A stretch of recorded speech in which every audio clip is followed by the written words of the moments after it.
Sanay na raw ang ilang residente sa Barangay San Gabriel, Macabebe, Pampanga sa taas-babang tubig sa kanilang lugar. Ngunit dumating na sa puntong hindi na nawala ang tubig kahit hindi naman tag-ulan at walang high tide.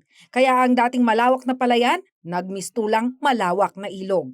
Ganito man ang sitwasyon, hindi raw nila iniiwan ang kanilang lugar. At upang maiwasan ang pagpasok ng tubig, tinatambakan na lamang nila ang kanilang mga bahay.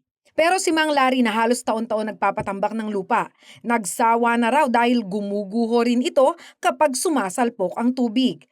Kaya naman itong pinakahuling pagtatambak, napagdesisyonan niya na hollow block ang gamitin. Ganito raw ang kanilang ginawa sa buong bahay. Binubuhusan na lamang nila ng halong simento ang halos 2,000 hollow blocks na kanilang ginamit. Mabilis yung trabaho.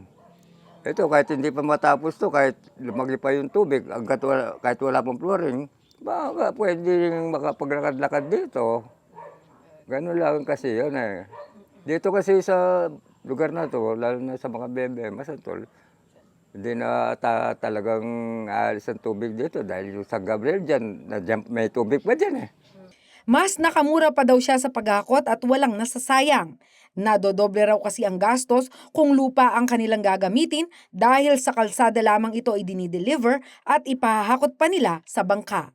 Maraming matatapon, saka mahal pa. Malayo pa hanggang sa daan. Oo, kasi yung presyo ng pantambak, halimbawa, 7.5 nga, 7.5 din. Depende kasi sa kasi ang uso ngayon ay kung magkano yung materialis na binili mo, yun din ang kukontratahin nilang presyo. Siyempre, doon ka na sa mabilis. Ako, dito na ako sa blocks na lang, ako.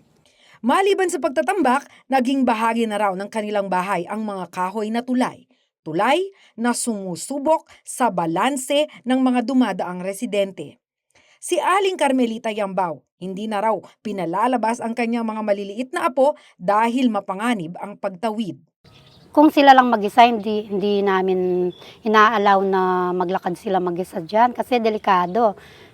Iga-guide namin sila. Ayaw naming lumabas ang mga yan kasi delikado. Mahirap na kapag may nangyari sa kanila. Kasi may mga, na rin dito nangyari na may mga batang nalunod na. Tapos namatay, gano'n. Bagamat napagtitiisan ng mga residente ang pamumuhay sa gitna ng baha sa buong taon, umaasa pa rin daw sila na mabibigyan ng solusyon ng gobyerno ang kanilang sitwasyon. Tutusin mo, lahat naman ng problema may solusyon, di ba? Kung talagang mga nanunungkulan, sana hindi ko namang ako nagmamagaling, sana gumawa. Kasi gaya po sa Lubao. Yung Lubao daw, laging nilulubog daw yan. Halos lampas tao din. Ba't ngayon nagawa nila ng paraan? Hindi na sila lumulubog. Kasi gumawa sila ng mga dike. Dapat dito sa atin, mayroon din na dike. Kasi malapit lang naman tayo sa ilog sa Masantol . Yun naman sana ang gawin ng mga nanunungkulan dito. Samantala, ang Macabebe ay isa sa mga bayan ng Pampanga na malapit sa Manila Bay.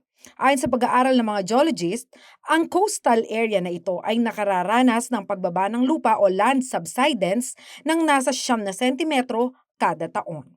Ako si Jana Lumbang Parungaw, taga rito. Kasama nyo para sa CLTV 36 News, atin to.